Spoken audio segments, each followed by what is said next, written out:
some of the greats of the game? Why does George not stand? Oh, definitely up there. Incredibly talented rugby player, athlete, but probably more important, just what a quality person he is, and a great man off the field, a good family man, been a brilliant servant for Welsh rugby, obviously with his Lions history as well and what he's achieved there, so couldn't speak more highly of him. Did you try stopping him? I did. I didn't really try stopping him. I completely understood his decision. He's going to France, taking the family with him. It's an opportunity for him to, he just said that the difficulties probably with travelling backwards and forwards and being involved. He wants to give 100% if he was still involved in international rugby. So at the moment, he's made that decision to focus on the family and playing in France. He did say he would have, if the opportunity was there, would have loved to stay in Wales, but he wasn't really given that opportunity, and so that's probably made his decision for him. You gave him his first cap as an 18-year-old. Do you see any parallels with what you're doing right now and that decision, or was he just a unique case where he was ready to go at the time? Look, we knew what an athlete he was, and size and speed and the ability, but he was raw, and with a few players at the moment, we're excited about the talent that's potentially coming through, and it's the same sort of process about them learning from those experiences in terms of game management and learning from playing at this level as well. In terms of the narrative this week, how does it compare to building to a Grand Slam decider? As in, how much emphasis in the theme to the week do you put on what's at stake come the final result? We don't put anything on that. We just talk about the game. Just the focus on the game is exactly what you do with Grand Slams. You don't talk about the Grand Slam. You talk about just focusing on the outcome and preparing properly for the game, and that's exactly what we've been doing for this week. And I think we're all aware it's an important game for us. We're at home.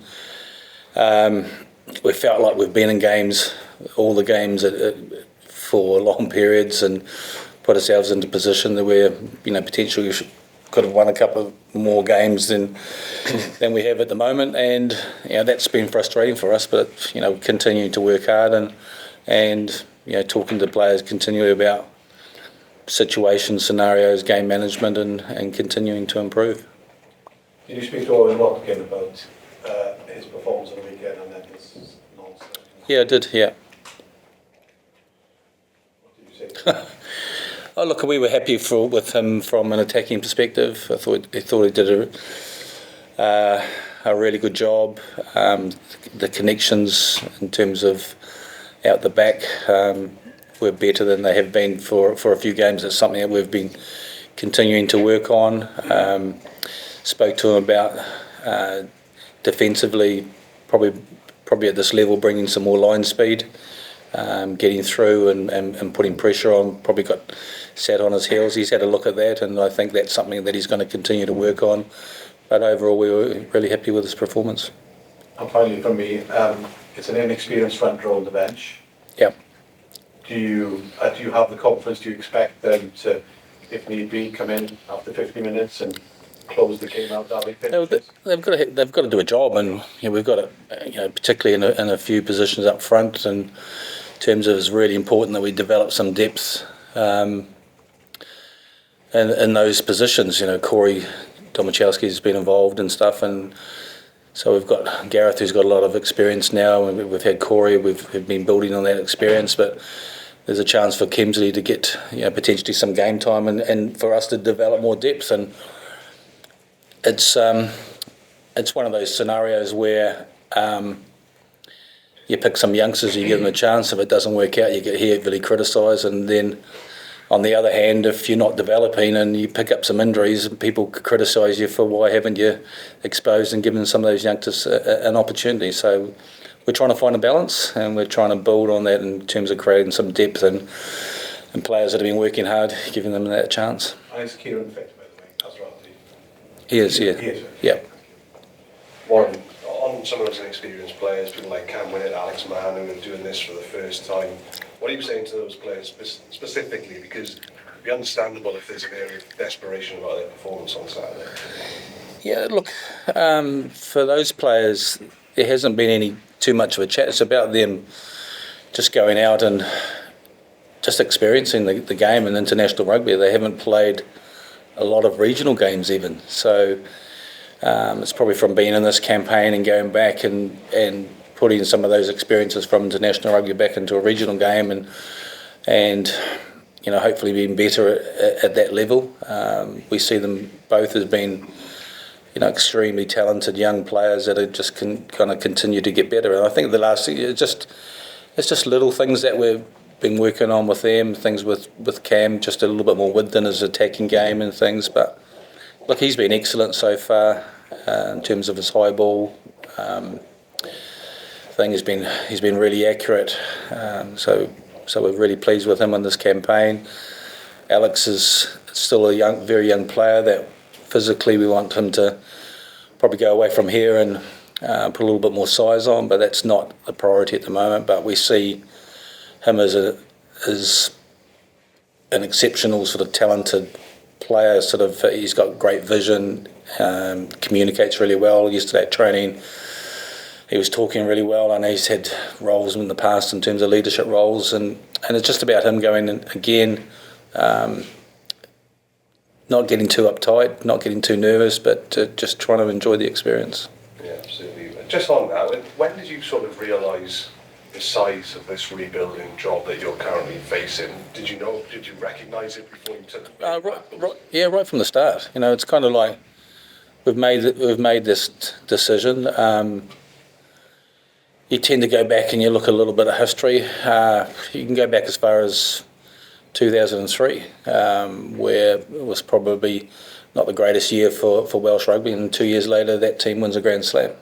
And it does take a little bit of time to continue to set about, you know, you can't coach experience. Players learn from being out in the middle. They make mistakes. How do you rectify and correct those mistakes for them to be better the next time? So we know where we are as a group, but this group of players have worked, you know, exceptionally hard. I can't question the effort. You know, looking at some of the statistical data in terms of the GPS numbers, they're very good. There's no way that they're not trying out there, and that's, for me, that's what you can hang your head on and what the players can hang their head on, because they are giving everything at the moment. And for us, it's and for some of the players, it's a steep learning curve, but we knew that when we took it on. Yeah, you never lost to Italy as a Wales head coach. Is this the best Italian side you've faced in that time? Yeah, they look physically in probably better shape than they've ever been in the past. They've got some depth across the whole of the squad. They've probably got a good balance to their game at the moment, where potentially last year they were playing a lot of attacking rugby, but that probably cost them at times and put them under a lot of pressure. So they've developed much more of a balanced kicking game in terms of the way they're playing, and yeah, they've had some good performances in this competition. You know, particularly stayed in the fight last week against Scotland. Scotland started well, sort of dominated that first period of the game, and Italy took their 3 points, kept the scoreboard ticking over, scored a couple of tries from little kicks through, and ended up winning the game. And probably Scotland in the end probably overplayed, and so yeah, look, I see this as a real positive for the competition. You know, it's something that we've needed. There's been a number of years, and everyone has spoken about, you know, should Italy in the past be in the Six Nations? Should we be looking at someone like Georgia to come in as a replacement? And you know, it's great to see them doing well and making this such a competitive competition. Yeah, just lastly, Daf, from yourself, just talk to me about your desperation this week as captain not to have, you know, potentially a wooden spoon on your record. You've talked all tournament about, yes, we played well, but this is about winning. Yeah, I think it's huge for us. Obviously, we don't want to be the team to have that accolade. But yeah, just really looking forward to the weekend. Obviously, you don't want to be put in this position why this is a pressured game, but that's where we are, and we're really looking forward to it. I think in these sort of games as well, you can sort of tell who's meant for the test arena and who really wants it. Yeah, just seeing how we go under pressure now. Thanks, Daf. Good luck. Warren? I have one question to Warren. Good morning from Sky Italia. The first one, can you compare this match to the one of 2 years ago? Maybe enjoy something similar, maybe in the way the two teams arrived there. Obviously not. But Look, I didn't really watch the game from 2 years ago, so probably was a situation in terms of Wales being in front a little bit, like with Scotland last week, with Italy. And again, Italy have stayed in the game and been able to win it at the end. So, for us, it's not. We haven't spoken about 2 years ago or anything like that. And Italy winning here, we're just focusing on ourselves and making sure we go out there and continue to improve. and don't get me wrong, but would you buy a tournament with all defeats if in 2 years' time this is going to be helpful?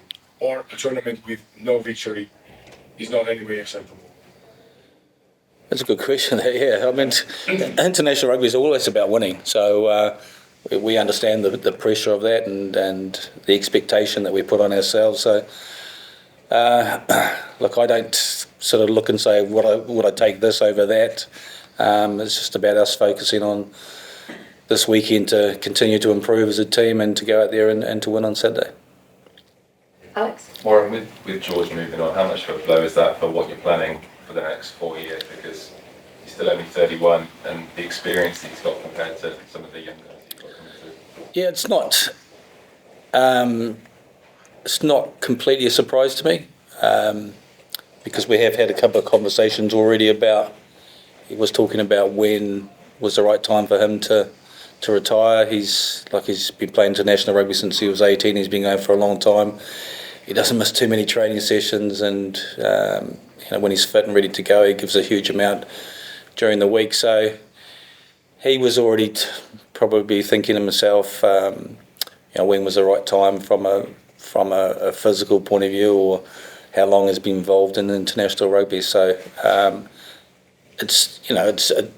we would have loved him still to be involved, but the conversation with him was he didn't want to continue playing for the next couple of years and then potentially leave us in a little bit of a hole, say 12 months out from a World Cup. And so we had a good chat around that. Look, you still would have loved a player of his ability still to be involved going forward, but at some stage everyone calls time on that, and then there'll be another opportunity for someone else to come through. And you said at the start that you maybe would like to have stayed in Wales but didn't have a contract. Is that, you probably understand why the Ospreys weren't able to offer him one, but is that a shame that it's come to that situation? Yeah, look, I don't know the economics of what was offered and what he's been offered in France, and we're all pretty well aware of some of the restrictions on what the regions have been able to offer players and potentially what their expectations or what their agents expect in terms of salaries. And if you get offered particularly if you're late 20s, early 30s, and you get offered a big contract to go somewhere else, you've got to consider that, because you're coming towards the end of your career, and you've got to think about what's going to happen after and post rugby, and so those are considerations. And obviously, I think George would have, like I said, he would have loved to have stayed, but I don't know the economics behind that or behind that decision. Do you think it's a bit of a concern for Test rugby overall? George is doing that, Owen Farrell's moving away, but we may be losing some of the best players from the international sphere. No, I don't think so. I think that's just professional sport. It's kind of like everyone makes that decision. There's no difference to. I've got a son involved playing rugby in Japan now, and he was asked and offered more money to stay in New Zealand by New Zealand Rugby Union, and he made that personal decision to go and play in Japan. So we're thinking about his future, life after rugby and stuff, and there are different reasons why people make the decision. I think the Owen Farrell one's a little bit different from from a financial perspective or anything like that. I don't think it was a money thing. It was probably just getting away from the pressures and things that he was experiencing in the game, and that was understandable. And George and other players, they make different reasons for different decisions. So, and I think all of us we have to respect what those decisions are. And the thing for us is, how do we make it and create environments where people want to stay around and be a part of it for a long period, but that's got to be backed up by obviously the balance of financial rewards too. Warren, what was the thinking behind dropping Will Rowlands to the bench? Because obviously he played well last week. Yeah, he did play well. We kind of had a reasonable discussion about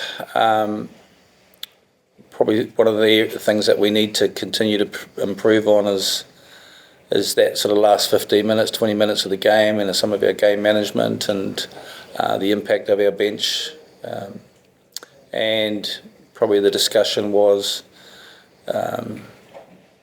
him being able to sort of do that in terms of coming off the bench. Look, he's not a happy camper. He's disappointed he's not starting, and I expected that, and I respect that. We had a good conversation about that yesterday, and it doesn't mean this is going to be something that's going to continue to be a regular thing for him. But we just felt with this game and the way things are, we were also looking at sort of that, like I said, that last 20 minutes and impact from the bench, and did he potentially best fit that for just for this match? Yeah, it's stating the obvious a bit, but how? Obviously, you said maybe we have to go through some pain for a long-term game, but how important is it that we actually win? Because obviously, losing's a habit, as is winning. So, and obviously, some of the young players need to believe that what they're doing is actually sort of working. Yeah, and I've experienced both sides of that. It's kind of like there's been times in the past where we've managed games well and been in games where things haven't gone for 10 or 15 minutes, 20 minutes, but you stay in the game and you stay in the fight, and you probably play a little bit of territory and wait for your opportunities, and you forget how to lose, and like I said, both winning and losing become habits, and we've got to break that, and we're desperate for a win on Saturday. We're desperate to go out there and start well and continue to play well for 80 minutes, and to show that as a group we have been improving, and hopefully have a chance to get the crowd behind us and do something special at home. Yeah, obviously when you look back to the French team last week, there are three players that are making their debuts. Obviously they were regular, playing top 14, whereas you look at like Evan Lloyd and Harry O'Connor, maybe you perhaps would have liked them to play a bit more regional rugby. Do you think we're at the stage now in Wales where we've all got to come together? You need like a whole game solution. That there needs to be a change in direction with everyone coming together. That's the ideal scenario that you want. Things. Look, it is what it is at the moment. We identify some young talent, people who we think are going to be long-term internationals. How do we give them rugby? How do we, understanding that sometimes the regions have different priorities, or the players are in a different situation for where they are. So, probably a good example of that. We tend to try and develop them sometimes in the international arena or in the international squad. Probably a really good example of that is Teddy Williams. So he came into us last year, wasn't starting for Cardiff on a regular basis. He'd spent some time with us, and come the start of the season, he's a regular starter in the second row. So, Evan Lloyd, we know he's a good rugby player. We know he's a converted hooker. But we see the long-term thing that he's going to be. He's already a big man now. He's 112 kilograms. He could probably, in a few years' time, be 116, 118 kilograms as a front row forward, with the rugby playing ability that he has got, and then working on the set piece stuff in terms of the scrum and the line out. And so it is, for us, it's looking short term, but also definitely looking long term. And the thing is that we have to think about the future, and sometimes that's bringing some youngsters into giving them those chances, and we've already done that with, look how limited some of the game time that some of those players have had even at regional level. Okay, so Rob, we can finish with 2 questions. Yeah, sure. Gav, a big responsibility on your shoulders this weekend, and I'm sure you're going to be up to it. But do you see light at the end of the tunnel? Have you learned as a group, as a young group of players, enough this season to know that you're moving forward? Yeah, 100%. I think if you look at the likes of Manny and Cam, how much they've developed in this tournament, they're only going to get better and better as the years go on as well. Obviously a lot of new caps as well, so them getting vital experience and just being around the group as well. The training intensity is obviously going to develop everyone. But yeah, there's definitely light at the end of the tunnel. Like Gat said at the start, 2003, it probably wasn't the best season, but then you go to 2005 and they're winning Grand Slams. That's our aim, and that's where we want to be. And do you as a young group think about 4 years' time, the next World Cup? Is that what you're all getting your eyes on now, or is selection from the old fella next to you always a bit of a problem? Well, I think you're always looking at the next game, and as athletes, it's sort of you're building for that next week and to get a win.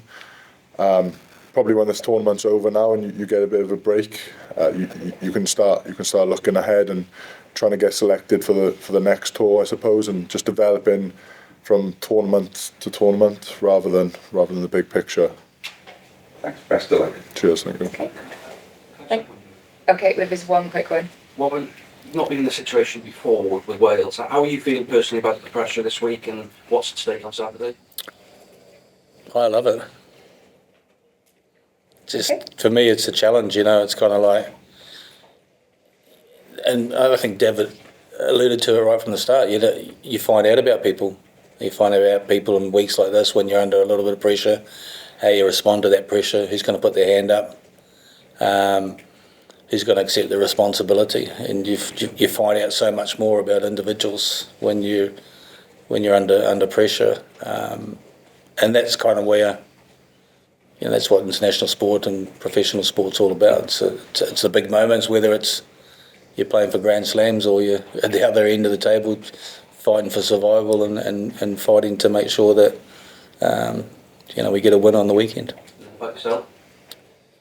Still learning about yourself? Always, yeah. Never know everything about the game. Still learning about the game. Still learning. Still asking questions about things that you would do differently and how you'd prepare differently. And so if you think you know everything, then you're probably in the wrong thing, because things don't change. Things keep moving on, and we do a lot of comparisons about, say, for example, GPS numbers from the past, comparing where we are now and teams that I've been involved with that have been successful, and a lot of the stats stick up really, really positively in terms of those sorts of things. So making comparisons and looking at the game and the changes and how to trying to stay in front of those sort of changes and being proactive about those sorts of things. Okay, thank you very much.